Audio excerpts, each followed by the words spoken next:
Hello everyone, welcome to knowledge plus.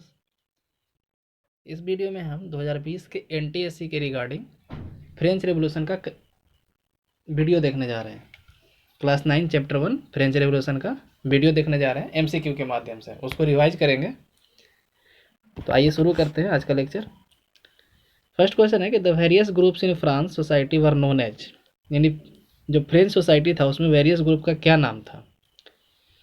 तो इसका सही आंसर होगा स्टेट्स, यानी इसका सही आंसर होगा सी, स्टेट्स। सेकंड क्वेश्चन है the term old regime use to describe the society and institution of France, यानी old regime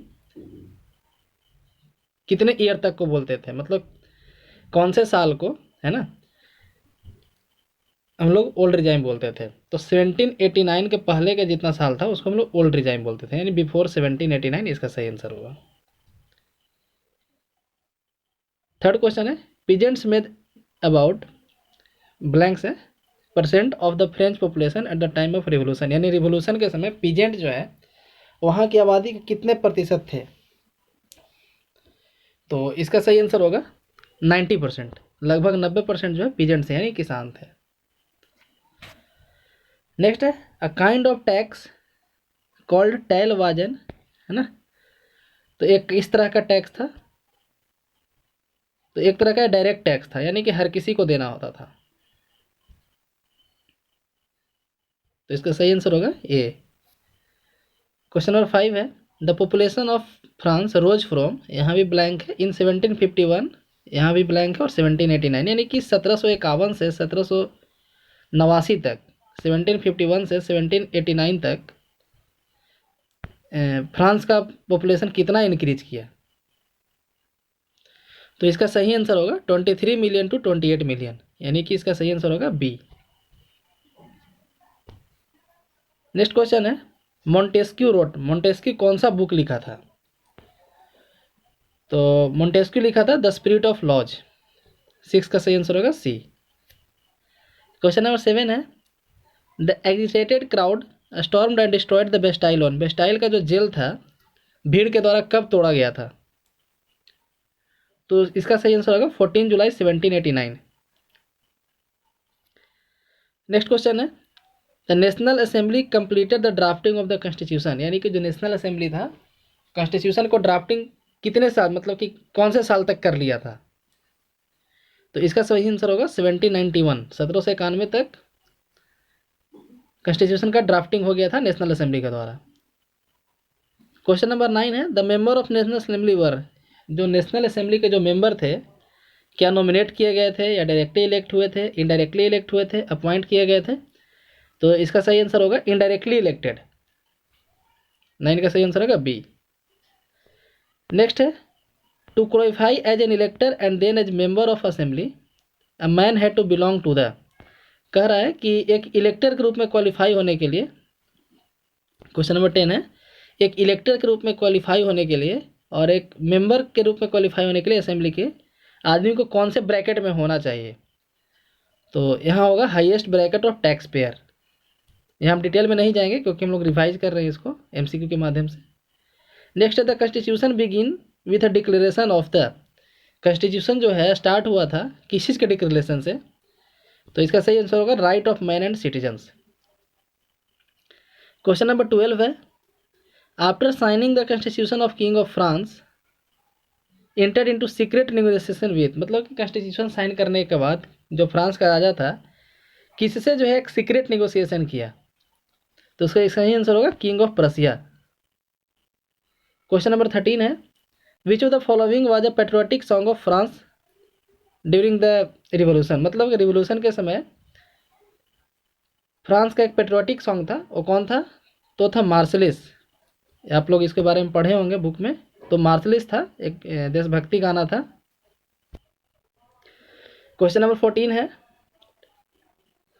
France become a republic after abolishing the monarchy on, France जो है monarchy को abolish करते हुए Republic कब बना।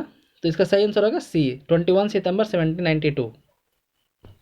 Question number 15 है who of the following are the example of individuals who represent to the ideals coming from revolutionary France, क्या कह रहा है कि इंडिया में कौन ऐसे थे या फिर कौन इसमें जो ऑप्शन है वो फ्रेंच रिवॉल्यूशन से इंस्पायर थे, वहाँ से जो आइडिया आ रहा था उससे इंस्पायर थे। तो इसका सही आंसर होगा सी, टीपू सुल्तान एंड राजा राम मोहन राय। टीपू सुल्तान जो जैकोबिन क्लब का मेंबर भी बने थे, तो इसका सही आंसर होगा सी। क्वेश्चन नंबर 16 है, the newly elected assembly abolish the monarchy and declared France a republic on 21 सितंबर। यहाँ ईयर पूछा गया है, जो नया जो असेंबली था मोनार्की को एबोलिश करते हुए फ्रांस को एक रिपब्लिक डिक्लेयर किया 21 सितंबर कौन से साल में? तो है 1792।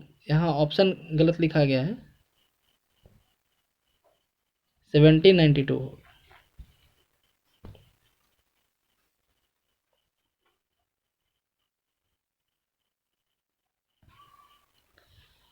नेक्स्ट क्वेश्चन है 17,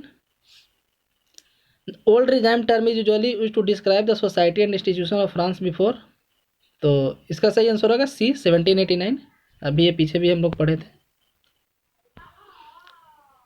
नेक्स्ट क्वेश्चन है, name one important law that came into effect soon after the storming of Bastille in summer 1789। 1789 में जेल को तोड़ने के बाद कौन सा जो कानून था यहाँ पे आया, तुरंत इफेक्ट में आया? तो था abolition of censorship, abolition of censorship. Question number 19 है, by the standard of 20th century the slaughter of French citizens during the reign of terror was relative in a small in number, it claimed approximately how many victims. The reign of terror में लगभग कितने लोग victim हुए थे, मतलब कितने लोग उस समय मारे गए थे? तो इसका सही आंसर होगा लगभग 40,000। 19 का सही आंसर होगा डी। नीचे दिया है और क्वेश्चन नंबर 20 है, all of the following are accurate except, मतलब कि इसमें से कौन सा गलत है ऐसा पूछा जा रहा है। इसमें से 3 सही होगा और 1 गलत होगा। तो एक एक करके पढ़ते हैं। The French revolution ended with a government as absolute as when it began. Next है, the revolution destroyed the vestiges of monarchism. The revolution failed to end the legal inequalities between the classes. The revolution influenced French society to measure status by ability rather than birth. ये 4 option है। तो आप लोग जानते होंगे कि इसके बाद जो है एक बना था एक्टिव सिटीजन और पैसिव सिटीजन। तो एक्टिव सिटीजन उनको बोलते थे जो टैक्स देते थे, और पैसिव सिटीजन उनको बोलते थे जो टैक्स नहीं देते थे। तो एक तरह का इनइक्वलिटी हुआ एक्टिव सिटीजन और पैसिव सिटीजन में, एक तरह का इनइक्वलिटी हुआ, दोनों को बराबर दर्जा नहीं दिया जा रहा है। तो यानी कि फ्रेंच रिवोल्यूशन जो है ये काम नहीं कर पाया। तो इसका सही आंसर होगा सी, यानी कि the French revolution fail to end the legal inequalities between the classes. Classes के बीच में जो अंतर था, समाज में जो डिफरेंट क्लास थे, क्लेर्जी, नोबिलिटी, उस सब के बीच में जो अंतर था उसको ये नहीं घटा पाया। क्वेश्चन नंबर 21 है, which of the following is not considered as positive accomplishment of Napoleon. Napoleon के एक पॉजिटिव अकम्पलिशमेंट के रूप में किसको नहीं कंसिडर किया जाता है? यानी कि नेपोलियन का यहाँ पे एक ड्रॉबैक पूछा जा रहा है, उसमें क्या गलती था उसके शासन में। तो इसका सही आंसर होगा B, he use nepotism in government. वो गवर्नमेंट में नेपोटिज्म लाया, यानी कि भाई भतीजावाद लाया। नेक्स्ट है, Napoleon purpose in instituting the continental system was to. Napoleon का जो पर्पस था कॉन्टिनेंटल सिस्टम लाने का, उसका क्या था? तो defeat England through an economic war. इसका सही आंसर होगा ए। नेक्स्ट है 23, Napoleon helped make the French revolution an international movement in the area he conquered. तो किस तरीके से लाया था? तो इसका सही आंसर होगा सी, यानी कि फ्रेंच रिवोल्यूशन को इंटरनेशनलाइज किया, दूसरे कंट्री तक ले गया। वही यहाँ पे पूछा जा रहा है क्वेश्चन नंबर 23 में। क्वेश्चन नंबर 24 है, the congress of Vienna hope to restore the European balance of power after the wars of French revolution and the Napoleon wars bye.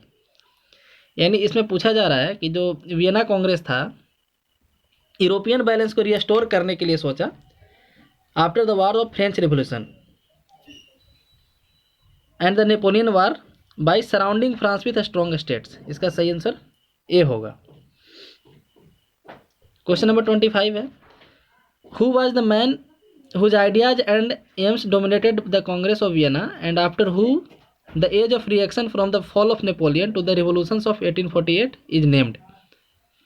तो इसका सही होगा मेटरनिक, यानी कि सी का सही आंसर होगा, 25 का सही आंसर होगा C. During the reign of terror the dominant person in committee of public safety was. Reign of terror के समय जो पब्लिक कमेटी था, पब्लिक सेफ्टी कमेटी था, उसमें किस पर्सन का डोमिनेट था, मतलब किस पर्सन को ज़्यादा सुना जाता था? तो इसका सही आंसर होगा Robespierre, Maximilien Robespierre. Storming of Bastille took place on, तो इसका सही आंसर होगा ए, यानी 14 जुलाई 1789। द बेस्टाइल सिम्बोलाइज्ड, बेस्टाइल किस चीज़ को सिम्बोलाइज करता था? तो किंग के पावर को सिम्बोलाइज करता था, तो इसका सही आंसर होगा B. 18th century society was divided into, जो सोसाइटी था 18th सेंचुरी में कितने पार्ट में डिवाइडेड था? तो इसका सही आंसर होगा सी, 3 स्टेट, यानी 3 स्टेट में डिवाइडेड था। कौन कौन स्टेट था आप कमेंट सेक्शन में बताएं। क्वेश्चन नंबर 30 है, which of the following constituted the privilege class. Privilege class कौन था? तो क्लेर्जी और नोबिलिटी को प्रिविलेज क्लास बोलते थे, इन लोग को टैक्स नहीं देना पड़ता था। क्वेश्चन नंबर 31 देखते हैं, the most important of the privilege enjoyed the clergy and nobility. तो क्लेर्जी और नोबिलिटी को कौन सा प्रिविलेज मिलता था? तो जैसा कि अभी बताएं, उनको टैक्स नहीं देना पड़ता था, तो इसका सही आंसर होगा डी, यानी 31 का डी। 32 देखते हैं, विच of the following believed social position must dependent on merit. कौन किनका मानना था कि सोशल पोजीशन जो है मेरिट पे होना चाहिए, न कि जन्म के आधार पे? तो ए मिडिल क्लास का मानना था, यानी कि इसका सही आंसर होगा A. 33, society based on freedom equal laws and opportunities was advocated by, यानी कि एक ऐसा सोसाइटी होना चाहिए जो फ्रीडम, इक्वल लॉ और अपॉर्चुनिटी पे बेस्ड हो। एक किसका कहना था? तो फिलोसफर रूसो और जॉन लॉक का कहना था। Which of the following refuted to doctrine of divine and absolute right. इसका सही होगा John Locke. Who advocated government based on social contract, social contract पे बेस्ड गवर्नमेंट को कौन अच्छा बताया था, मतलब कौन चाहता था? तो ये रूसो का कहना था, तो इसका सही आंसर होगा सी, रूसो। तो इसी के साथ ये फर्स्ट लेक्चर समाप्त होता है। दूसरा वीडियो भी लाया जाएगा इसी चैनल पे। धन्यवाद।